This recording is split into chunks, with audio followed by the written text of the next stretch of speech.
Alright guys, Original Gamer here. This is going to be a tournament report. I went to locals today. I also went yesterday. I played with my Gear yesterday, and I played with my worms today. I'm going to do the worm deck. It's a little bit fresher in my mind, and the deck of course is completely here, even with the side deck that I used. So I'm going to go ahead and go through it. I'm going to go through the list and, talk about the cards as I go on how, how well they performed and how well I liked them, how much more I liked them during the day. Worm King, this card was fantastic when it actually worked, but the amount of times I drew this card opening turn makes me want to change this into the Asshole King, his name, because he was never in the deck for a Meteorite to bring him out. It was just horrible. It was a sickening the amount of times I had to tribute summon this guy from my hand. It sucked so much, but, I guess I have horrible luck. So this is probably going to go to 2 because my luck is horrible. And watch, I'm going to open 2 of these guys from now on, but I definitely going to go 2 of this guy. Just so I'm guaranteed, hopefully guaranteed, to have an extra one in there for Meteorite to hit. Zex worked perfectly, never had a problem with this guy. It's always awesome to draw it. Especially if I had one of these in the graveyard already, or summon him and send this to the graveyard. The amount of people that just to see their faces whenever they found out that they were playing worms in the first place was hilarious. It was like, holy shit, really worms? I didn't know that was a thing, and of course I had to show them right and whoop all their asses with it. Although I did make it a second place because Inzektor's against this deck is extraordinarily bad. This deck has a bad matchup against that. But Yagen, the flip effect, the bounce stuff was amazing. A lot of the times you just normal summon Zex, send this to the graveyard, special summon him back out, set 4, and tell your opponent to go. With Meteorite in the field, this card is basically a compulsory. You flip Meteorite, this card compulses stuff, and I did that a lot. Like, they'd have a monster, they go in their battle phase, and they go to try to attack and destroy my stuff. And I flip Meteorite, bounce their highest attacking monster, and basically after that point they couldn't get over my 18 defense or my 18 attack, so they'd have to end. And then I get to draw my cards and get Worm King. Great plays. Going on, we got Carteros. Great card. It adds consistency to the deck. It's another great card to flip with Meteorite. Great card. And also, whenever this card does lose all its search targets, you can always just normal summon them and use them for an XYZ material, which I did a lot, especially in combo with Call the Haunted. Thunder King card was one of the MVPs of the deck.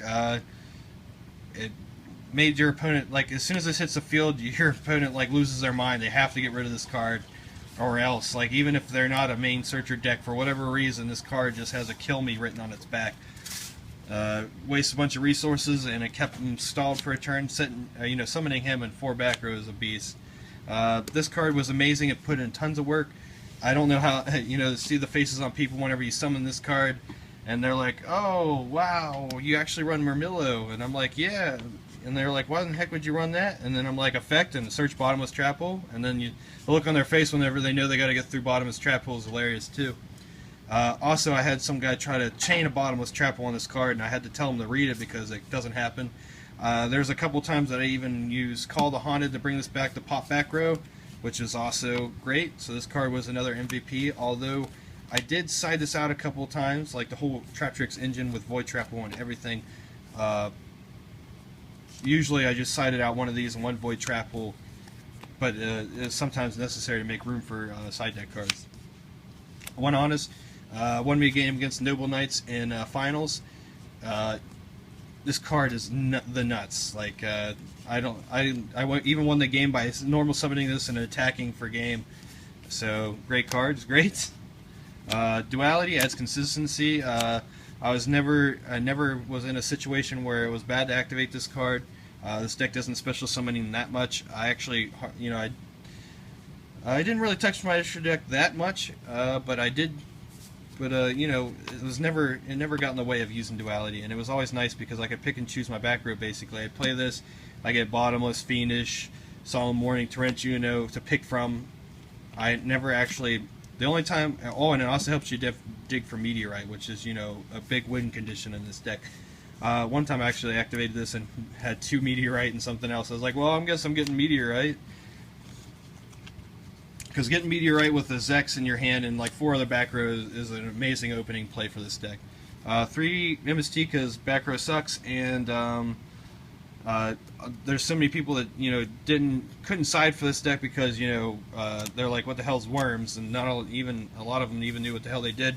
Like I said, I haven't used this deck since it came out, and there's a lot of new people at my locals now, and they just weren't ready for it at all. And MST was the thing that saved me from Phoenix Chain and such. So great card, stayed in at 3. 2 Lance saved my monsters all the time. I used it offensively a couple times too to drop their attacks. I even got the Lance in a Mega. He effect veilered my Mega. I decided, I knew he had a Mirror Force or something, or whatever, and I attacked with it anyway because I had this in my hand, and he Mirror Force, and I'm like, Forbidden Lance, and it was fine. It was all good. Book of Moon helped me a lot. I didn't have a time where I needed to Book of Moon my own monster, flip summon it. I did have the option to once with a Meteorite even at play, but I decided not to because it was better used against their monsters instead of doing the Meteorite play, because like I said, it benefited me more to book their cards. Meteorite. If I got this card off, I won. Card is amazing.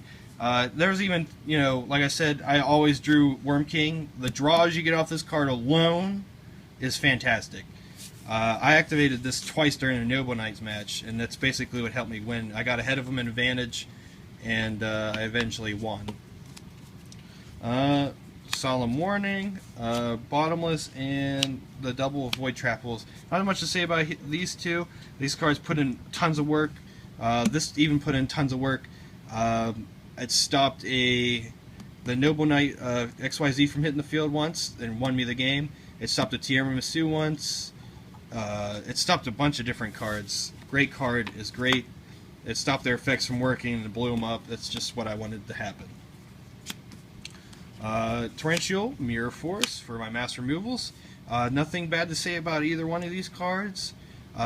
This put in tons of work, and I do not regret adding these in over D-Prison. Now that I'm thinking about it, I don't have them on me right now, or I didn't show them earlier, but instead of the D-Prisons, I was running Effect Veilers, which I don't have with me right here, so but it's fine. The Effect Veilers put in tons of work. I'm definitely glad I chose those over D-Prison. D-Prison wouldn't have helped me nearly as much as Effect Veiler, and I don't regret it one bit. There was so many plays where Effect Veiler just helped me a lot more than D-Prison ever would have.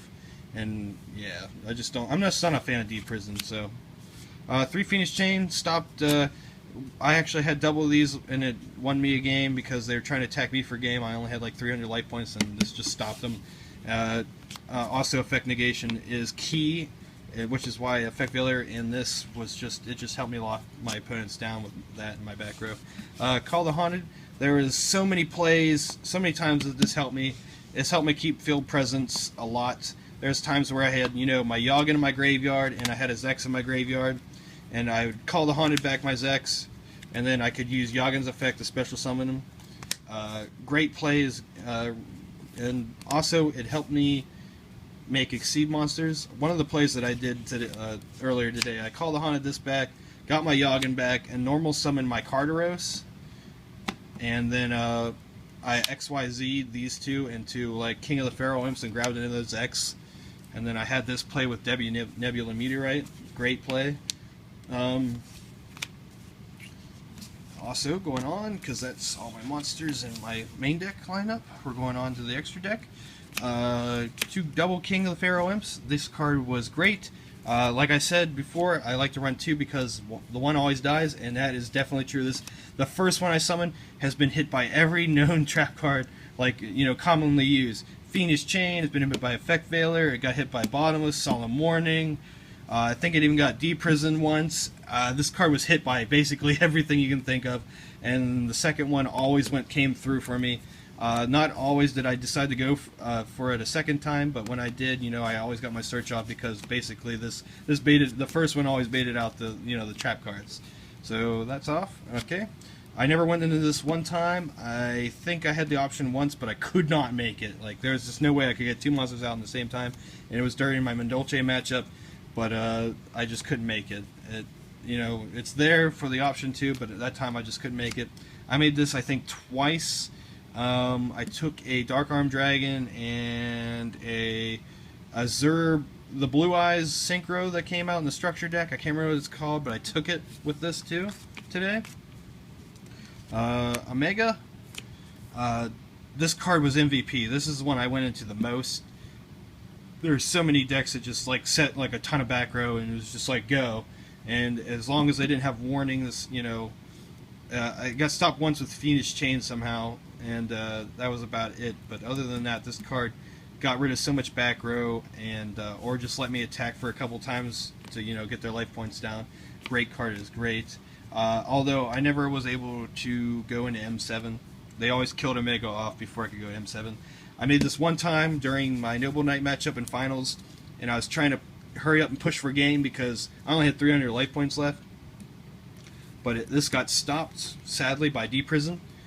But it was there for the push, which was nice, and it got rid of the D-Prison, of course. Never made this once, never made this once, never made this once, although I thought about it a couple times, but there was always just a little bit more life points than this would have took to, you know, get game. Like, I think one guy had like 1,200 or 1,500 or something, and I just couldn't go for game with this over the course of 2 turns, so I just decided against making it. I made this twice, once for defense, because I didn't draw anything good besides, you know, the ability to make an exceed, and once I think I tried to book a moon something. I think I got Fiendish Chain. Diamond Dyer used this once, and it won me the game because he just set the back row, he just drew into it, set it, and I had enough for game, but I didn't want to attack into a Mirror Force, and I Diamond Dyered, and of course it was Mirror Force and saved me the game. Zen Maester, I thought about making this one time because it was 2,500 beat stick status, but it would have just been a suicide, and I just decided to think of a better way to go about doing it. I think it was the time that Blue Eyes was on the field, because that Synchro one, because it can't be targeted, and I was going to go for 101, and then I realized, you know, for a whole turn it can't be targeted till I end my turn, and I think the next turn instead I protected the monsters I had instead of making this, and 101'd it. This card I never made.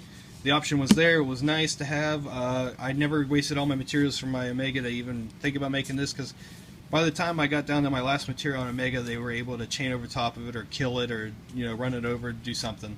So M7 was never summoned.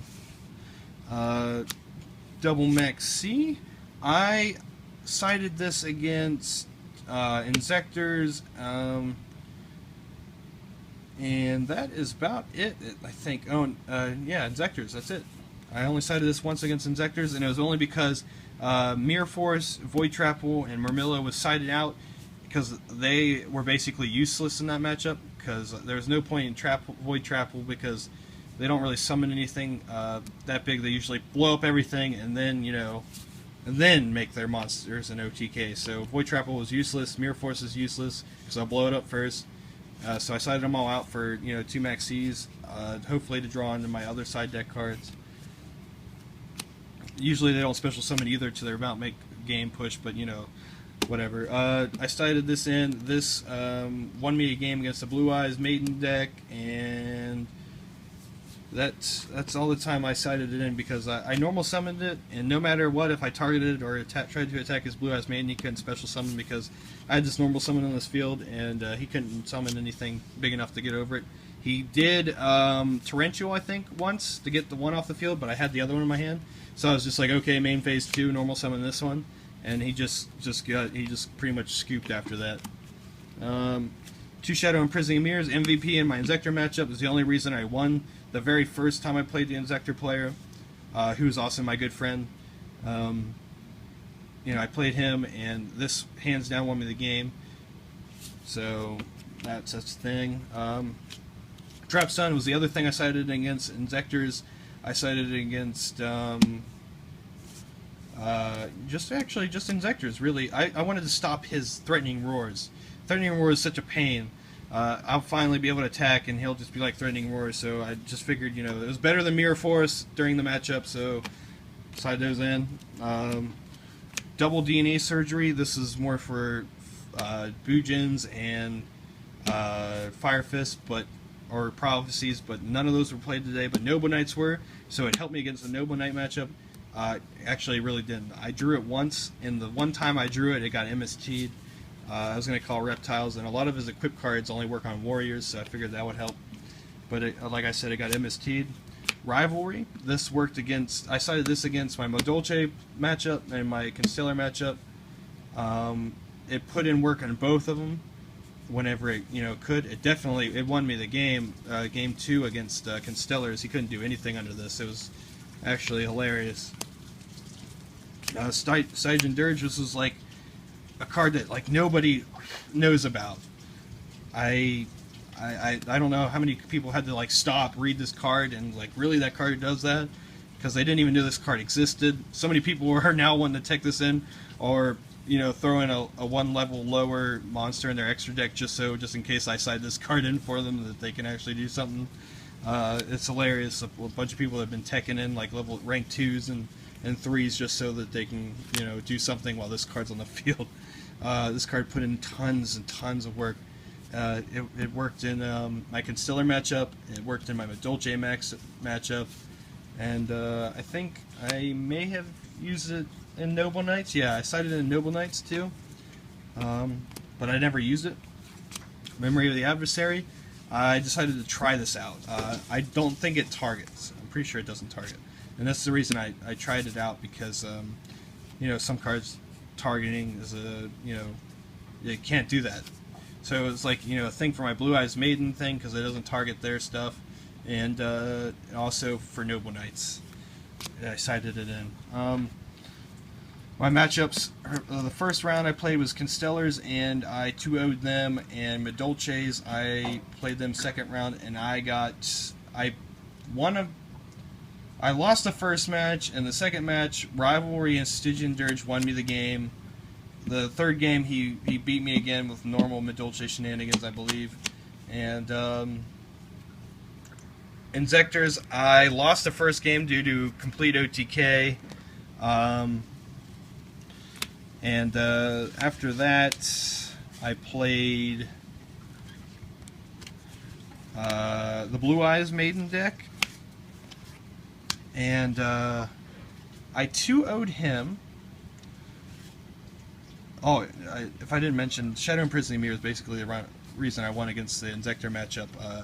I actually had it on the field, and that's the only reason I won that. I guarantee, because he had his graveyard set up with Hornet and Dragonfly and all that good stuff. Both matches that I ended up winning. Blue Eyes Maiden I actually won by summoning Fossil Dyna, and he had Maiden and nothing bigger to get over it, basically. So I basically won the match due to none of his monsters being big enough to run over Fossil Dyna without special summoning. So it won me the game there.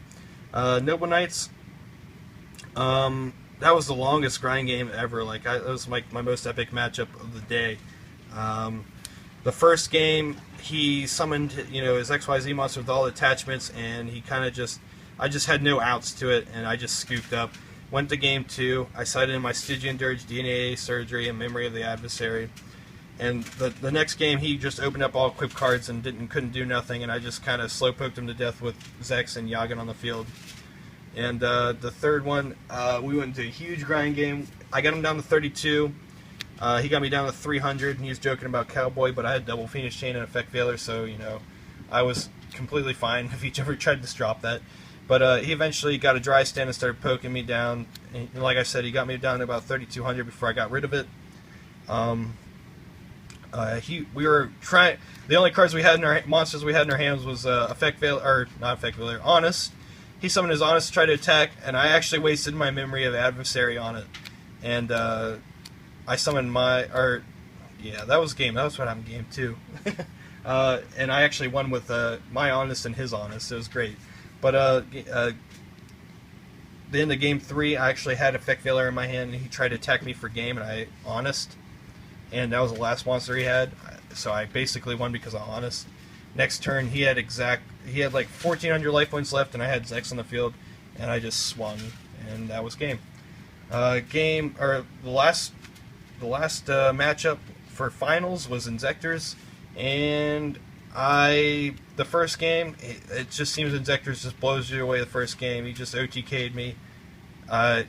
He opened up Dragonfly in his hand and Foolish Burial, and it just started immediately. Game 2, I actually had my Shadow Imprisoning Mirror. I had a horrible hand otherwise. I think I had a set Yoggen and a couple back row that really didn't do anything. It was more kind of bluffs. And I flip over Shadow Imprisoning when he summons Centipede, and he MST'd and just pretty much added Dragonfly to his hand after that, and just killed me from there. So I got second place. Not ashamed of losing to Inzectors, and it was also my good friend, so no hard feelings there. But that is a thing. But that is what happened to my matchups today. I will be posting a video about my matchups in my Geargia deck shortly. But thank you guys for watching Original Gamer Out.